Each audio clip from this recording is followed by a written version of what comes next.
Hi, I'm Peter J. Ray. Welcome to Adventures in History. Today's topic is Tom Zuck's U.S. Civil War Letters, 1863, Part 4. Camp near Vicksburg, Mississippi, February 4th, 1863. My dear wife and sweet little daughter, when last I wrote to you, last Thursday, I promised to write again on Sunday last, but intervening circumstances have prevented me from making good my promise until now. Last Friday, our company and Company C were ordered to report to the boat Tigris with our day's rations in our haversacks. But when we reported, we were ordered to come back the next day at 10 o'clock with 2 days' rations. Well, at the appointed time, we were once more on hand and immediately put on board the snug little boat Minnehaha and started off up the river for wood. We run about 60 or 70 miles up the river, and 2 companies, and there were 7 or 8 on the boat, were sent out on picket duty, and 1 on fatigue. That is, to load wood, while the balance of us were left on shore just at the boat, to act as a reserve in case of necessity, and the beauty of the thing was we happened to be unloaded right in a turnip patch, and you better believe we made the vegetables suffer the rest of the day. We had turnip and meat and turnip, and then we had stewed turnip. I never liked turnips while at home, you know, but you can believe me, I have not tasted anything since I have been in the service that suited me better. A man can almost eat anything after being bound down to army rations for a while. We remained here until Sunday night, loading wood and running around generally. You know we cannot always rest on Sunday when we would. We came to the conclusion that our haversacks were getting rather thin, or in other words, that our 2 days' rations had run out. So we suddenly came to the conclusion that we could not work when we had nothing to eat, which conclusion being made known to the captain in command resulted in our being put on board the boat Tecumseh, and started for camp early next morning, where we arrived about 10 o'clock p.m., pretty well fagged out and tired of fatigue duty. But we don't have much rest down here. We are on active duty from 3 to 5 days out of a week. And the trouble is, when night comes, our work is not done, but goes on the same as in daylight. And these rainy nights when the mud is almost over the tops of one's shoes.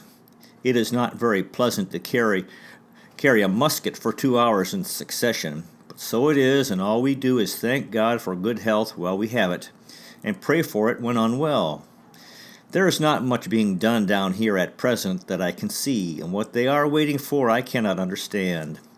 But I suppose it must be all right, or else it would be otherwise. The river is getting very high, and the general opinion is that it will drive us out of here pretty soon. The only thing that prevents it now is the levee.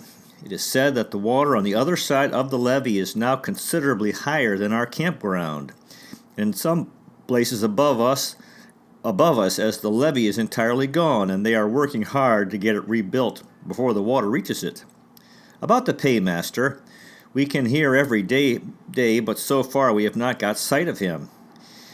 Yet I guess he is around, but what to do with our money if we should be paid off? I don't know, for I don't feel like carrying $50 or $60 around in my pocket, and as for sending it home, that also is a very unsafe operation just at present. For one of our mail transports was captured between here and Memphis just the other day, and like as not, my last letters home and to you went up in that mail. But we will wait and see what turns up in the next few days. Perhaps things may assume a better aspect. The health of the regiment continues poor, and I suppose will be so until we are removed from these swamps and furnished with better food. I suppose you have learned this, that G.B. Durfee is in Marion, Ohio, on sick furlough. So likewise is W.Z. Davis. By this time, a good many of the other Marion boys went to Memphis, some on the sick list and others on the list of nurses for the sick. But I don't think it looks well for a stout-looking man to worm himself in for a nurse when there are so many left behind that could do that, but can't do anything else of any account. It rains like everything while I write this, and the drops of rain keep a constant pattering and rattling on the old tent over my head. If you could only look in upon our family. Just now I don't know whether you would be inclined to smile or look grave.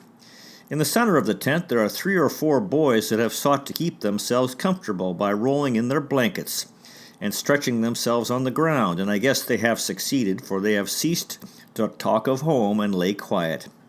At the far end of the tent is 2 or 3 more reading and sitting closely together, wrapped closely in their overcoats.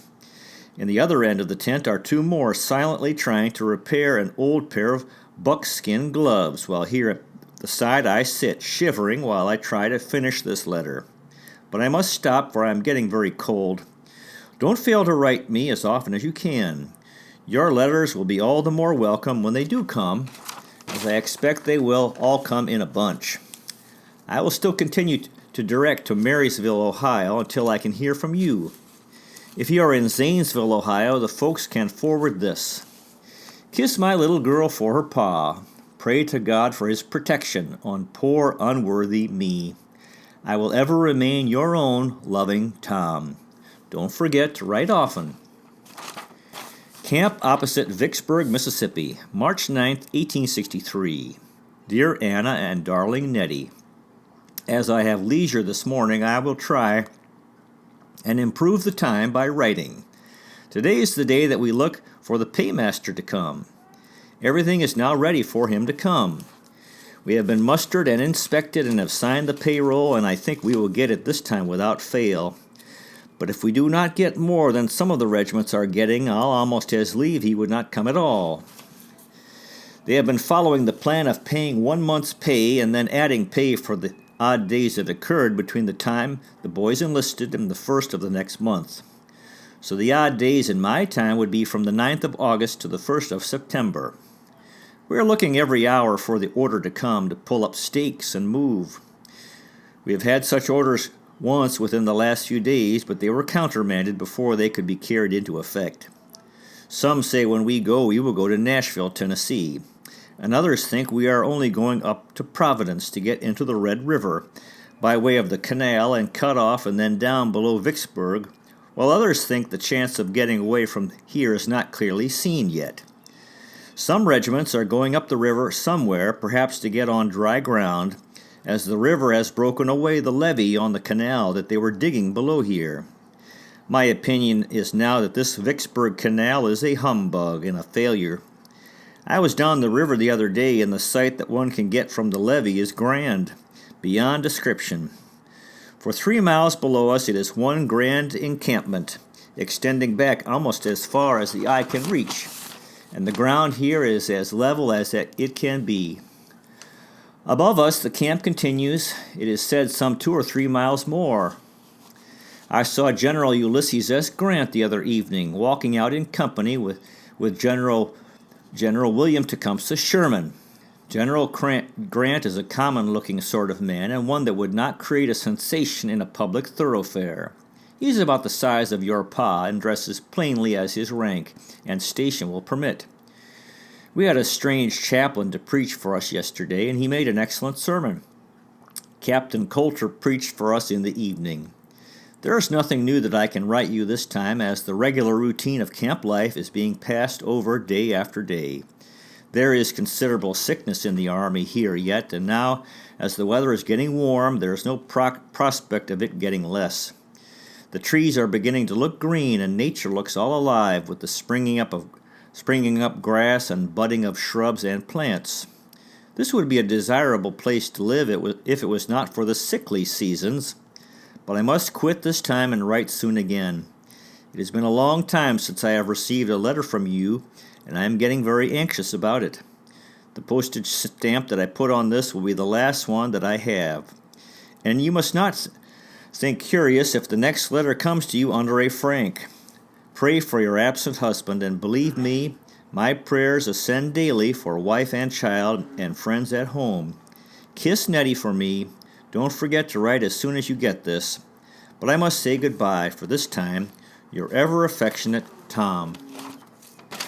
Milliken's Bend, Louisiana, Sunday, April 5th, 1863. Dear Anna and darling Nettie, as one of the boys has just concluded to stop writing, I have taken his pen and will try to write a little, although I scarcely know what to write. For the last 10 or 12 days have been most excessively dull in our camp. The weather here is beginning to be uncomfortably warm.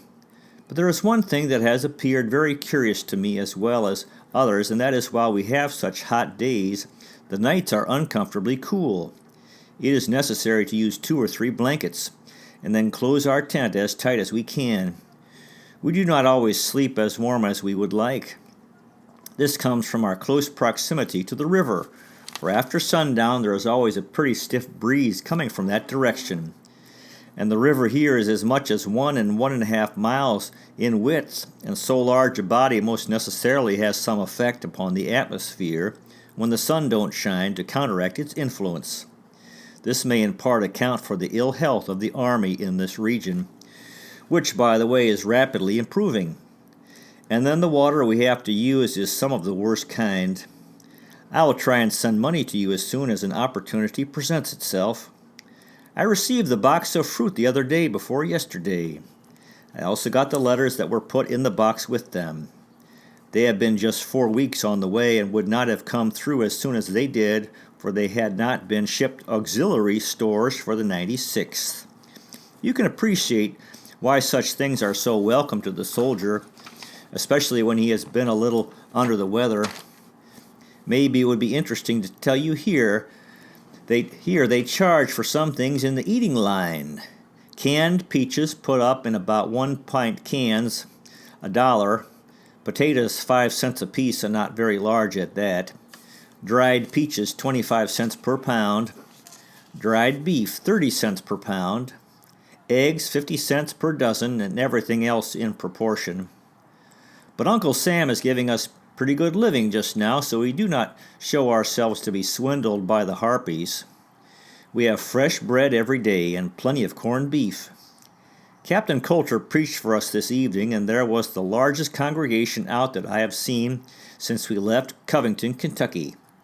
He appears to be very popular with the regiment. We now have preaching regularly every Sunday when the weather permits. And there is a movement on foot to start regular nightly prayer meetings, and I pray God that they may be blessed with success. We need something of this kind. I am sorry to learn that Reverend Parker is going to leave the Marion station, for I had hoped to hear him in Marion before he left. We have had no promotions in our company.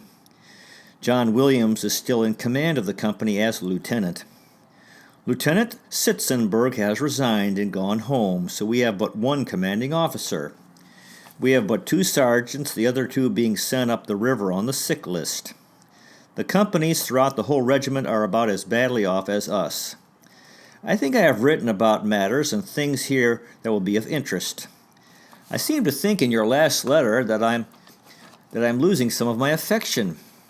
Now, my dear, dear wife, you are wrong in making unnecessary trouble for yourself, in entertaining such thoughts and feelings.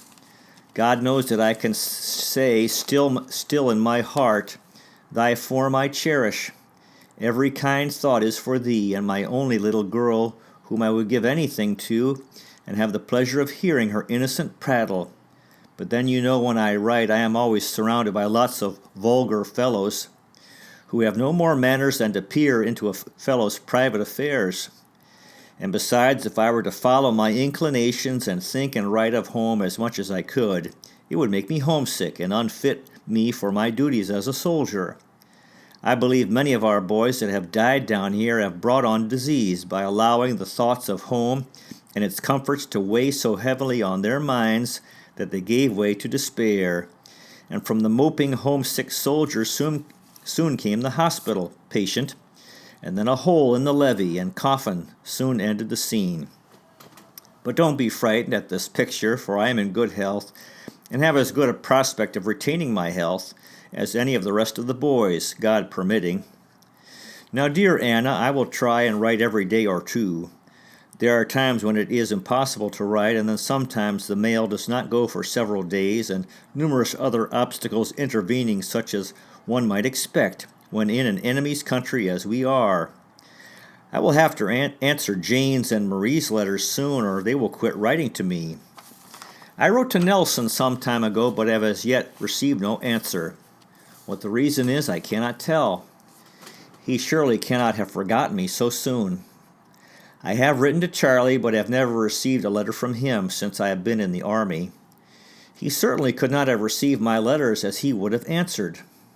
Kiss Nettie for me. Pray for your unworthy and ever truly loving and affectionate Tom.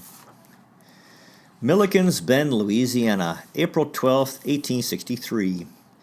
My dear Anna and darling little daughter, this beautiful Sabbath still finds us at this point, but since I last wrote to you there has been considerable of change going on. We came here, the whole of the 13th Army Corps were here, and not long after one of the divisions of General Curtis's army from Missouri came down and encamped just above us. But now they are all gone somewhere. Walter James has been permanently detached from the regiment and placed in the Army Signal Corps. This puts him into the regular service.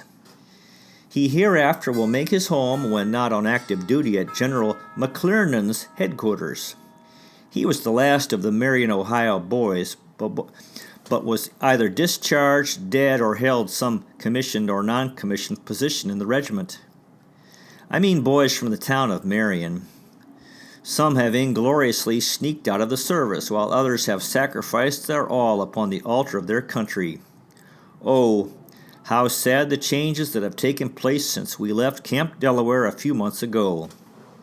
Then the regiment marched forth 1,000 strong, hoping in their strength to be able to do wonders in helping to put down one of the foulest rebellions that ever blotted the page of our nation's history. But now only a handful of that devoted band of heroes remain. But under God's blessing, those that do remain are rapidly regaining their health and wonted vigor.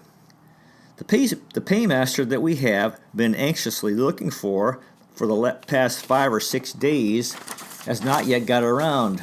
We expected him to be here today. Everything here begins to look summer-like. The trees and shrubbery are thickly clothed in an intensely dark green foliage, and the grass is long, soft, and velvety. Such luxuriant growth of all kinds of plants and trees one can see only in the tropical climates. But with all this forwardness in nature, there is a kind of melancholy pervading everything. War in all its horrors has been here, and go which way you please, nothing but deserted plantations, ruined mansions, and villages meet the eye at every turn. No longer does the overseer drive his gang of willing or unwilling slaves to the cotton or corn fields. No more does the planter enjoy the cool retreat of his veranda, while his oppressed operative is forced under the lash, perhaps to produce that which gives him the means to thus live in idleness and perpetuate that system that has already been the means of bringing upon our country so many horrors. War has been here with all of its horrible accompaniments. You can trace the effects of its ravages in any direction. The once prosperous planters are either closely invested within the fortifications of Vicksburg or have fled to more congenial climes. Some few claim the protection of the Union armies, but I think they can do it to save, if possible, their property, and not from any love of the government. For the minds of the people here seems to be thoroughly made up on the side of the secession and treason, and nothing but the strong arm of the military power will ever bring them to their proper senses. We had 2 reviews last week, one before General McClernand and one before General Grant. I took a good look at General Grant this time and never shall forget how his countenance looked. There is an anxiety in his face that one cannot help noticing. He dresses very plain, much more so than many of his aides or staff officers. I wish I knew something new and interesting to write you, but that we can't do, for the same order of things that were yesterday will be continued, unless we should receive an order to move, and there is not much prospect of anything of that kind just now. It is said that our regiment is to be filled up with conscripts. If that is so, we poor non-commissioned will have our hands full, for it will devolve upon us to teach them the art of war, or in other words, drill them. How is that little girl of mine getting along? Tell me all about her in your next letter. Have you received that $17 yet that I sent you by Mr. Brace? What is your pa doing now? Is he working for Mr. Dable? Tell me all about it, for I don't hear anything from Marysville only through your letters. I would avail myself of a chance for a furlough just now if General Grant had not issued orders prohibiting anything of the kind at this time. The restriction may be taken off one of these days. Oh, how I long for the time to come when these arms shall once more embrace those dearest treasures on earth to me, wife and child. Our chaplain has again left us on account of ill health. He will in all probability resign this time. Captain Coulter talks some of taking the position as he thinks it will give him more chance to study than he can get while attending to the duties of captain. Kiss Nettie for me. Write soon. Goodbye from your own loving and affectionate husband, Tom. Holmes Plantation, Louisiana, April 19th, 1863. Dear Anna and darling Nettie, since last writing, we have again changed our place of encampment. We are now about 15 miles below Vicksburg and about 10 from the Heifs River. Last Tuesday morning, I and one Ken Franks from our company were detailed to go out with a squad to repair the roads between Milliken's Bend and the town of Richmond, a place about 10 miles from the river. We were hurried off so soon that we had scarcely time to get our knapsacks packed. The next day after we left, our regiment was paid 4 months' pay, and Captain Williams drew my pay, $52. And as he had a good opportunity of sending to Marion, Ohio, he took the responsibility of sending $40 to Father for you, all of which I was very thankful for, but would have been better suited if he had made it 50 instead of 40. But nevertheless, Captain Barry is here from Marion and intends going back soon, so I can send $10 more by him, which will make an even $50. My overcoat I also left with the boys, and it was packed and sent to Marion with the others. It only costs 50 cents to send, and as the weather is getting very warm, it would only add unnecessary weight to my knapsack in case we should have to do much marching. We have received intelligence of another heavy battle in General Rosecrans' department, and I shall be very anxious until we get some of the particulars, for Charlie must have been into it. Don't wait to write as soon as you hear from him. The place where we are now encamped has been a very expensive plantation.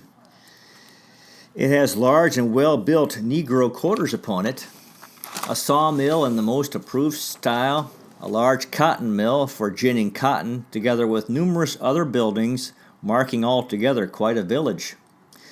And it don't make so bad an appearance outwardly, for there has been considerable pains taken to make a show in the outside furnish of all the buildings. But I have not yet seen anything of the planter's mansion, but suppose it must be on some distant part of the plantation. It appears that the rebels did not expect us in this part of the country, for they have planted corn extensively, and it is almost knee-high and looks fine. The day before yesterday, our troops took some prisoners about 4 miles ahead of us. Some say 600, and some say it is high as 2,000, but there is no doubt that they made quite a haul. Have you left Springfield yet? If so, when did you return? I directed my last letter to Marysville, supposing that by the time it reached you, you would be home again. How is my little girl getting along? I would give anything to have the pleasure of seeing her and her ma, and enjoying their company this beautiful Sabbath morning. I said beautiful. It is beautiful overhead, but it rained hard last night, and the consequence is our campground is almost a sea of mud this morning. The whole country between us and the river is inundated at this time. The only thing that prevents the water from coming farther is a small levee that has been thrown up along the plantations between here and Richmond to protect them. This levee the rebels were trying to destroy just ahead of us when they were taken prisoners. If they had accomplished their ends, it would have swamped us all and driven us back to the river. But I must draw this to a close, for I want to write to Father to tell him what to do with that money, and I am looking for the order for Sunday morning inspection every minute. I think this rebellion is about played out, for I can't see for the life of me what is to give the Secesh any encouragement to continue operations any longer. God grant it may prove so. Kiss my little girl for me. Remember me in your prayers. From your ever affectionate husband, Tom. Perkins Plantation, Louisiana, April 29, 1863. Dear Anna and darling Nettie, I have just learned that there is a mail to go out at 5 o'clock, and it is now after 4, so you must forgive a short letter for this time. We are encamped about 25 miles from Vicksburg on the Louisiana side of the Mississippi River. We left Holmes Plantation, the last point I wrote from, on Friday last about 6 o'clock in the evening, and arrived at a place known as Smith's Farm early the next morning. There we lay until about 2 o'clock p.m. when we were embarked on one of the transports that had run the blockade past Vicksburg and almost literally transported through the woods, for the whole country is inundated at this time, and the bayous and small streams are navigable for small steamers in a great many places, and by 5 o'clock arrived at a little place known as New Carthage on the river, but could not land on account of shallow water until next morning. After landing and marching about 4 miles down the levee, we came upon the camp of the advance of our Army Corps. Here we halted and would have stuck up our tents, but could not for the simple reason that we did not have them, they having been left behind on account of want of transportation. That night we were ordered to cook 3 days' rations and be ready at a moment's warning to Grand Gulf at the mouth of the Big Black River, where the rebels are fortifying. On Tuesday morning we were ordered to fall in and get our 80 rounds of cartridges and go, but it soon appeared that the cartridges that was intended for our guns was not of the right caliber, and besides a great many of them were damaged by wet.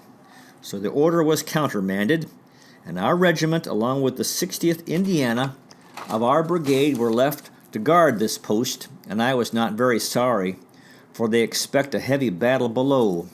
But we have some 50,000 or 60,000 troops on the way down there, and an immense amount of heavy artillery, besides 6 large gunboats. If that won't knock their fortifications about their ears, I would like to know what would. But I must make this short, for the mail will soon leave. I will write in a few days and give you the particulars of our position. In the meantime, I will watch for an opportunity to send a letter. I have not had a letter from you for several weeks, and don't know whether you are in Springfield yet or not. But I will direct this to Marysville anyhow. Don't fail to tell me all about my little girl in your next letter, and also whether you have received all the money I sent home. Excuse this short letter. Dear Anna, the next time I get a chance to send a letter to you, I will give you all the particulars of our trip down here. Adjutant General Thomas of Washington, D.C. is down here. So is Governor Yates of Illinois. I saw the last named gentleman. Kiss Nettie for me. No more for this time. Goodbye. Your ever affectionate husband, Tom. Perkins Plantation, Louisiana, May 6, 1863. Dear Anna and sweet little daughter, as everything is quiet and still in camp this forenoon, and I have nothing particular to do, so here goes for a letter. I received your letter dated April 21st and was very glad to get it. You may be assured. I also was very much gratified to learn that Frank is at last in such a fair way of getting home again. Poor fellow, he has had a long and no doubt a miserable time of it since he went to the hospital. I can fully appreciate the feelings of the sick soldier as he drags along from day to day, with no kind friend to administer to his wants, no loving care from wife, mother, or sister to soothe, when such attention would do more to hasten a recovery than all the medicine contained in all the medicine chests in the army or any other place. All the troops have now left this place and gone ahead to join the main force except the 96th OVP and 60th Indiana. These two regiments will no doubt be kept here for some time, as someone will have to stay, and it may be as well be us as anyone, for if we have not seen hard service, no one has. We will perhaps remain here until the fall of Vicksburg, and that is a thing certain to come to pass before many weeks go by. Even the rebels themselves acknowledge it now, for General Ulysses S. Grant has got a foothold, and he says that is all he wants to ensure to him success. I took another stroll this morning over the grounds that formerly surrounded the old plantation house of this plantation, and in one place discovered a monument surrounded with roses and flowering shrubs and plants. It was composed of 4 blocks of marble sitting one on top of the other, the longest at the bottom and rising to a height of 6 or 7 feet. On the lower block was the inscription, which runs somewhat as follows: "To the memory of William Perkins, who was lost on the Adriatic Sea while returning home from Europe." And underneath the line, "Solid blocks of marble in the midst of flowers best represent him." Some of these southern people have some singular fancies, but this was not inappropriate. Do you think so? This same Judge Perkins is said to be a brother-in-law of Jefferson Davis, whose plantation is just on the opposite side of the Mississippi River. May 7th, I abruptly broke off from writing you yesterday for some cause, I do not now remember what. This morning we have news from General Grant and the advanced force again.